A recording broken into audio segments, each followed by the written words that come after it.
In this 20-minute review, we're looking at 20 new turn-based RPGs that were recently released on Steam. I have done full in-depth reviews on some of the games on this list, so feel free to check them out if you like. Beyond that, I'll also be checking in on the latest developer updates and patches, as well as several new hidden gems that I might have missed along the way. So be sure to hit that subscribe button and let's get into it. Number 1. Paths and Danger. Paths and Danger is a turn-based tactical RPG where you have to lead your party of heroes through unforgiving battles in a procedurally generated, gritty fantasy world. I didn't manage to do a proper review of the game during launch, but based on my short experience with it, Paths and Danger had some glaring issues like game-breaking bugs and what felt like an overly simplified amalgamation of gameplay elements such as character consequences and hardcore tactical strategy, as seen in some other games like Darkest Dungeon and Battle Brothers. Since then, however, there have been a few major quality of life updates, storyline additions, and several new character classes, so perhaps Paths and Danger might be worth a second look right now. Number 2. Iron Oath. Iron Oath is a turn-based tactical RPG blended with strategy elements where you play as a mercenary captain who has just been betrayed and left for dead. Throwing yourself out into the world, you must now rebuild your company of mercenaries for revenge and to fight dark forces that threaten to destroy the world. I had initially given a mixed review of Iron Oath because of its well-executed but perhaps less than innovative gameplay. However, there have been some great quality of life updates since then. Although the updates seem a little slow, it seems that the devs are listening to player requests and improving the game accordingly, and that's always a good sign. Number 3. King Arthur Knight's Tale. King Arthur Knight's Tale is an early access turn-based tactical RPG where you play not as King Arthur himself, but as his mortal enemy, Sir Mordred. My initial review of King Arthur Knight's Tale was a negative one, mainly due to a general feeling of an empty game world as well as gameplay elements that fundamentally felt old and reused. But since then, there has been a plethora of hotfixes and patches, including a huge free content update that essentially adds an entire DLC's worth of content into the game. Despite some fundamental issues with its gameplay, King Arthur's huge content update is certainly good news for existing fans and new players alike. Number 4. Dark Quest Board Game. Dark Quest Board Game is an early access turn-based tabletop RPG simulator with some tactical combat elements. I had previously given Dark Quest Board Game a mixed review, as the fun, roguelike deck-building gameplay mixed with party-based tactical RPG elements was ultimately let down by an extremely short and storyless main campaign. Since then, there have been a few minor patches here and there, but ultimately, there still hasn't been any addition of a proper story, nor any extension or new areas for the main campaign, so you might want to think twice about revisiting this one. Number 5. Yaengard. Yaengard is an early access turn-based tactical RPG where you lead a band of peasants to rebel against an evil baroness in a bid to liberate your homeland. In the process, your peasants either become noble heroes or evil villains. Despite its slightly wonky visuals, I gave Yaengard a positive review thanks to its bold gameplay design decisions when it came to character and story progression. And a more recent replay of the game leaves my impression unchanged.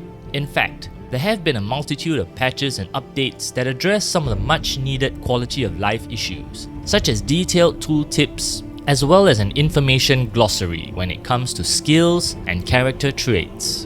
In addition, new content such as new classes, weapon types, game modes and challenges, as well as some much needed improvements to the combat system are some of the things that Yaengard's dev team have been constantly putting out since launch day.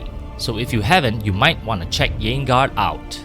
Number 6. Warhammer 40k Chaos Gate Daemon Hunters. Chaos Gate Demon Hunters is a turn-based tactical RPG set in the Warhammer 40k universe, where you lead a strike force of space marines to stop the chaos god Nurgle from spreading an alien plague known as the Bloom. As a fan of the 40k universe, I had mixed emotions from my initial impression of Chaos Gate Demon Hunters. But since then, the devs have addressed some of the UI and performance issues, as well as game-breaking bugs and a few difficulty balance issues with a major patch.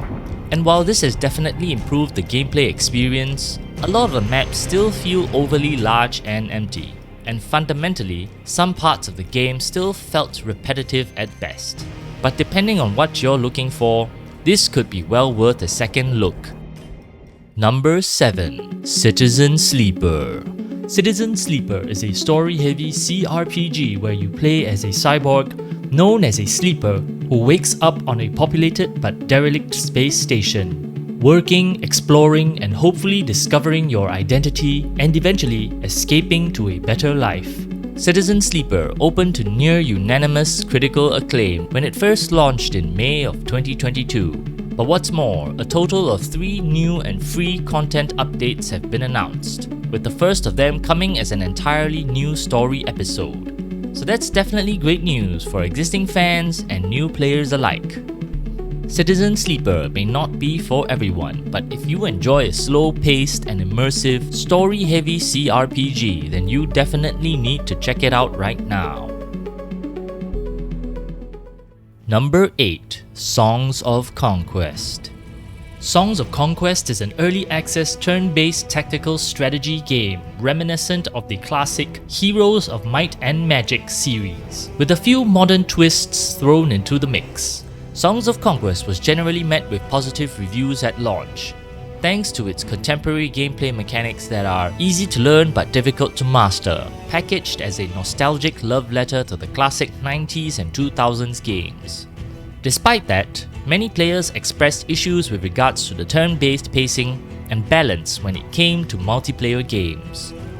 So far, the devs have worked on several of those issues, and more importantly have also readjusted their roadmap to focus first on the issues highlighted by the community.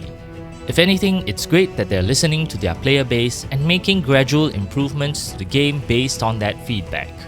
Number 9.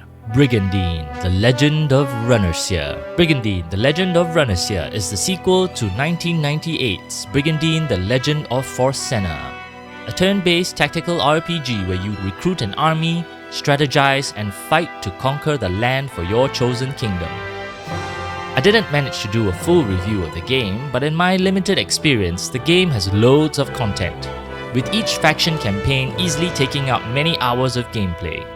The game is fun in a Total War kind of way and has great replayability with a huge variety of units and strategies to try out. There were some complaints, however, especially with regards to the difficulty and balance, as well as the turn limit on some campaigns, which potentially hamper what would otherwise be fun gameplay. The game also hasn't received that many updates since launch, with the latest update being the introduction of Steam trading cards. So perhaps you might only want to look at this game if you're really craving for some turn-based strategy RPG and conquest action. Number 10. Obsidian Prince. Obsidian Prince is a turn-based tactical dungeon crawling roguelike with deck building and base building elements. The game has a great main story and campaign, but where it really shines in my opinion is the Endless mode, but the base building and deck building have a much bigger influence over its tactical turn-based gameplay. I didn't manage to do a full review of the game, but based on what I've seen so far, Obsidian Prince has innovative and well-executed gameplay mechanics, packaged with adorable visuals and a humorous storyline. Not to mention, the game is still being constantly updated and patched by its small dev team. So if anything, Obsidian Prince is one hidden gem that is definitely worth taking a look at. Number 11. Hellslave. Hellslave is a turn-based RPG where you play as someone who has sold your soul in exchange for demonic powers to fight hordes of demons that have invaded your world. I had a really good impression of Hellslave upon its initial launch thanks to its in-depth skills and turn-based combat systems that bolster its replayability.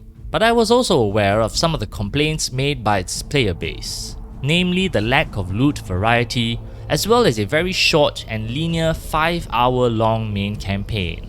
Since then, the developer has pushed out updates that added hundreds of new items and equipment, as well as new skills and a new NG Plus difficulty. Unfortunately, there aren't any additions to the main campaign storyline, nor were there any new side quests available. So if you're looking for a long-lasting, story-heavy campaign, as opposed to replayability and variety of builds and items, then you might want to look elsewhere instead. Number 12. Out There, Oceans of Time. Out There, Oceans of Time is a sci-fi turn-based RPG where you lead a ship's crew in the exploration of a new galaxy. Beyond just exploration and surviving, you'll have to make moral choices for you and your crew. I didn't manage to do a full review of the game, but based on my limited experience with it, the developers clearly made an ambitious attempt at merging various interesting and new gameplay concepts, which ultimately fell flat due to the oversimplification of some of these gameplay elements. In the end, Out There, Oceans of Time, while not a terribly bad game, failed to live up to expectations, and instead ended up being a mediocre and tedious grind at times. That said, while I wish there were more varieties of story choices and branches, players looking for a solid linear storyline may want to check it out if they can overlook the gameplay issues. Number 13. Fabled Lands. Fabled Lands is a turn-based tabletop-inspired RPG based on the classic gamebook series of the same name. Fabled Lands may not be everyone's cup of tea, but it certainly scratches a certain itch for fans of old-school tabletop RPGs and choose your own adventure gamebooks. I had a generally positive review of the game as a simple, low-commitment but yet fun and interesting text-based RPG. The devs have also served several updates that improve upon some quality-of-life issues, such as quick saving, a larger house stash, and some much-needed difficulty balance, along with a whole new game mode. So if you're a fan of this niche genre, Fabled Lands is certainly worth a second look. Number 14. Swords and Sandals Immortals. Swords and Sandals Immortals is the sequel to the classic early 2000s browser-based game Swords and Sandals Gladiator, where you fight enemies to level up, manage your health and resources, and build up your skills and stats in anticipation for your next fight. I didn't manage to do a full review of Swords and Sandals, but in my short time with the game, I had several hours of unadulterated, mindless fun. The skill trees and synergistic combat offer tons of variety and different strategies. However, the only downside is probably a somewhat repetitive loop of fight, sleep, wake, repeat.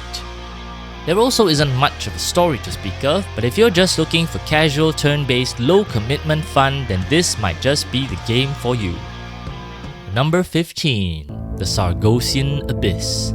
The Sargosian Abyss is reminiscent of the classic open-world fantasy RPG Ultima, with several contemporary elements that make the experience feel a lot more up-to-date. The Sargosian Abyss was another game that I had missed out on earlier. However, despite it not being groundbreaking or innovative in any special way, the gameplay is well executed, and it certainly has its appeal to a niche audience. It may not be as epic or as sprawling as the original Ultima games, and players new to these type of classic games may not get used to some of the old-school CRT monitor graphics. But if you're looking for a hit of well-executed nostalgia, then the Sargosian Abyss might just be for you. Number 16. Tiny Folks. Tiny Folks is a turn-based fantasy RPG where you play a monarch who has fallen from grace and must recruit, train, and lead a band of peasants to reclaim your kingdom from evil forces. I had a relatively positive review from my initial impressions of Tiny Folks. Despite a short campaign and bare-bones storyline, the game's replayability and depth of gameplay is well worth its current low price. On top of that, the one-man developer is constantly pushing out balance updates and additional content, like new classes and new building functions. So be sure to check it out if you can. Number 17. Symphony of War: The Nephilim Saga. Symphony of War: The Nephilim Saga is a turn-based tactical RPG set in a fantasy world where you command squads of soldiers and heroes and try to survive a civil war. Symphony of War: The Nephilim Saga opened to overwhelmingly positive reviews on Steam, and since then, the dev team has served up countless quality of life improvements, balance tweaks, as well as announced plans for an upcoming sandbox mode. If you love tactical strategy and RPG games and don't mind supporting a dev team that regularly communicates and listens to their player base, then you definitely need to check out Symphony of War. Number 18. Telestians. Telestians is reminiscent of the old-school turn-based strategy and RPG series known as Warlords, where you build up your hero and your army and either destroy or subjugate the lands around you. Somehow, I nearly missed this little gem of a game, which although serves up nothing new or groundbreaking, ended up being a good couple of hours of nostalgic fun. To be honest, there are much more polished contemporary entries in the same genre, like Songs of Conquest and Symphony of War. But if those games still aren't enough for you and you're still craving for more, then Telestians is the obvious choice in this underserved niche. Number 19. Summoner's Fate. Summoner's Fate is a roguelike deck builder with turn-based tactical elements. You play as one of the game's namesake summoners, casting spells and summoning minions to fight enemies that get in your way as you explore the world. Summoner's Fate left a great impression on my initial review. There were some quality of life gripes, but recent patches have addressed many of them, with a few more updates along the way. In addition, new mechanics like ambush encounters and new cards have also just been added. It hasn't been a long time since its initial launch, but so far Summoner's Fate looks like it's moving in the right direction. If you enjoy deck building and RPG elements put together in the same game, you might want to check Summoner's Fate out. Number 20. Disgaea 6. Disgaea 6 is the latest in a series of strategy turn-based tactical RPGs where you lead a party of heroes in a zany and wacky fantasy world. Now, full disclosure, I have not actually played Disgaea 6 yet, mainly due to its incredibly mixed reviews and hefty price tag on Steam. A lot of the reviews cite a dumbing down and simplification of gameplay mechanics, especially when compared to the game's predecessors. On top of that, there have been many complaints about the lackluster story. That said, hardcore Disgaea fans might be keen to take a look anyway, despite the bad reviews and hefty price tag. So that's it for today. Leave us a comment if you agree or disagree with some of the game reviews, or if you felt that I missed out a really great game that should have made the list, and I'll be sure to include it next time. Like and subscribe for more indie game news and reviews.